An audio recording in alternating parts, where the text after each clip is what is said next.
opposition. Yeah. Some days are more interesting than others in this place, but it's going to take a most interesting day to top the last hour and a half. We all heard it, that thudding noise as Malcolm Turnbull threw Tony Abbott under the bus. The current Liberal Prime Minister, defending Ministers for Justice and Immigration, in answering a question, was he satisfied at whose version was correct? And he said, I was satisfied in my Ministers for Immigration and Justice. And then as question time finished, we were still gasping at the current Prime Minister throwing the previous Prime Minister under the bus. Then the previous Prime Minister stood up and threw his current boss under the bus. All bets are off over there in this government. When we drafted this MPI and said that the government is not united, I never thought that they would be the first speakers in the MPI. This Prime Minister promised stable government, but you could tell he just couldn't wait to rip Tony Abbott a new one. Stable government is a second-order issue. The Leader of the Opposition will resume his seat. I'm not going to keep endlessly making the point that members need to refer to other members by correct titles. It applies to every member in this House, including the Leader of the Opposition, who I suspect I've reminded more than most. Thank you, Mr Speaker. This Liberal civil war is so confusing and distracting, isn't it? But, Mr Speaker, this was going to be the week. This was the Prime Minister's moment in the sun. You can just picture him back all that long, 96 hours ago on Sunday. You're going to back in the lodge, luggage in the luggage lift, out there checking the letterbox, seeing if there's a postcard from Wyatt Roy. Wish you were here. No, you don't. Then we got the artful Arthur, Senator Sinodinos, popping his head around. Great news from the front, sire. Great news. We've had a win in the ACT. Really? Head out of the luggage lift. What is the news? Well, did we win, he says, the Prime Minister. No. He said, much better than that. There's going to be some new trams to take selfies on. Then, of course, there's the friendly lunch with the focus group. And what's on the menu? I'd like to tell you, but we found out that in estimates this week, the Prime Minister's meals are classified.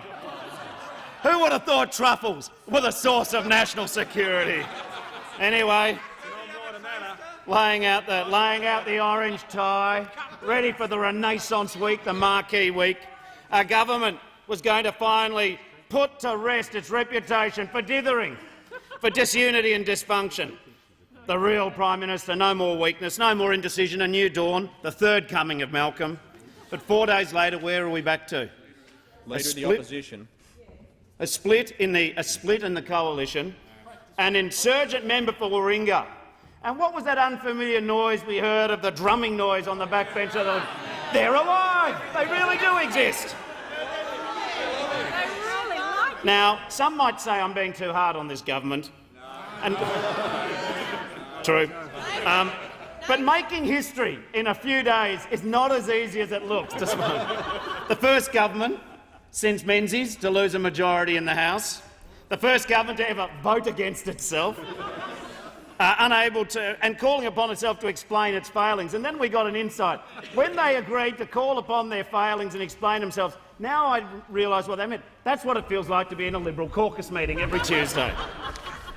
And of course there was they gagged their own double dissolution triggers, as you do.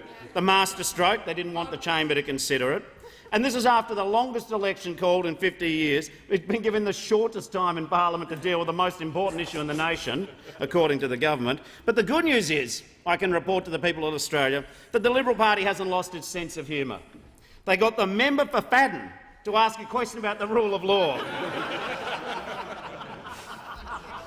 Then, of course, they got so bad at communicating their message. Yesterday they got the Minister for Trade up. He was talking in Morse code. R2-D2 Chobo keeps beeping away at the box.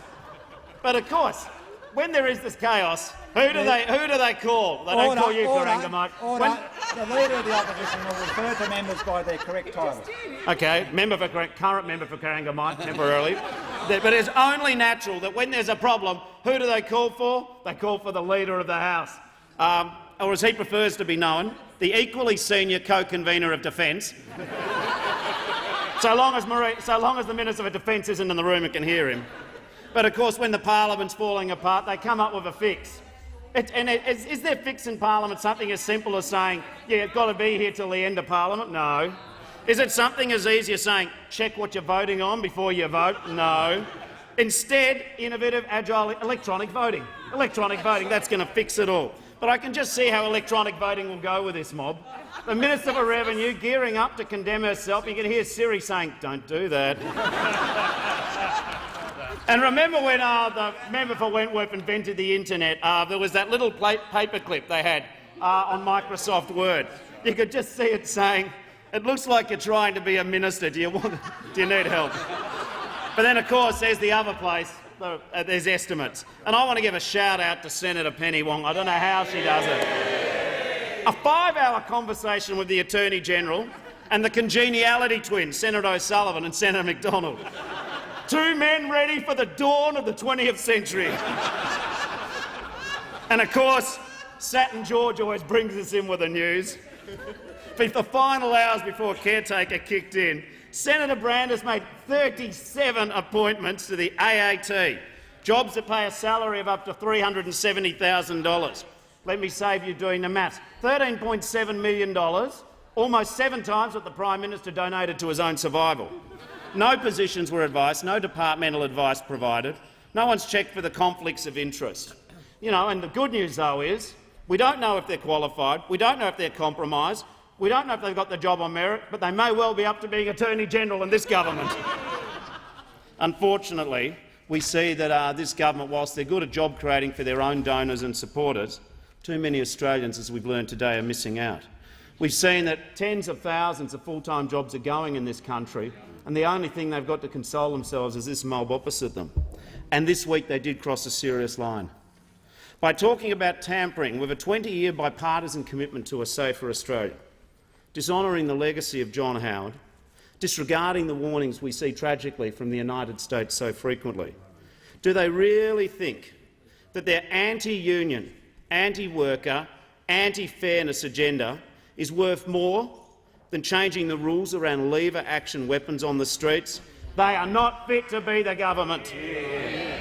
And then they get caught in that farrago of lies. Clearly, the former Prime Minister has educated us today, and whilst he was having a go at the opposition, we know his real target was the Prime Minister, and where he said there were no deals done. Yet what we see clearly is that the Minister for Justice and the Minister for Immigration, in written correspondence, offering Senator Leyenhome in return for their vote on other matters, that they would change the rules around these lever-action shotguns. And when the Prime Minister has a choice between— I think you've said enough today, Minister for Justice. When you see the Prime Minister, he had a choice to back up the member. He had a choice to back up the member for Warringah.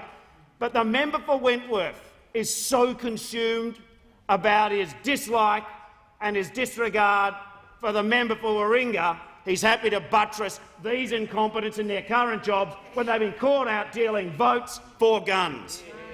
Australians do not want this horse trading. They do not want this horse trading on things as fundamental as their gun laws. And can we find out from the government what they actually think about the gun laws and where they should be? Any number of times this week we've invited our Prime Minister to inform us, to tell us is what he's doing in conjunction with the Australian Federal Police advice. These are the questions which those opposite must answer.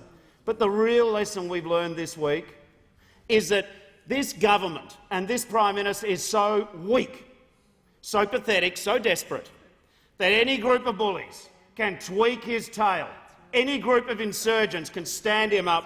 And the one thing we have learnt about the member for Wentworth in just over a year of his stewardship of this nation is he will sell out his principles, he will sell out his previous positions, he will do anything to keep his job, and tragically this nation may well have another 2 years of this weak leadership, but we promise the people of Australia we'll call out the weakness, the lack of conscience, the mercenary nature of doing deals and votes for guns and the like, and we will never stop standing up to a weak, rotten government.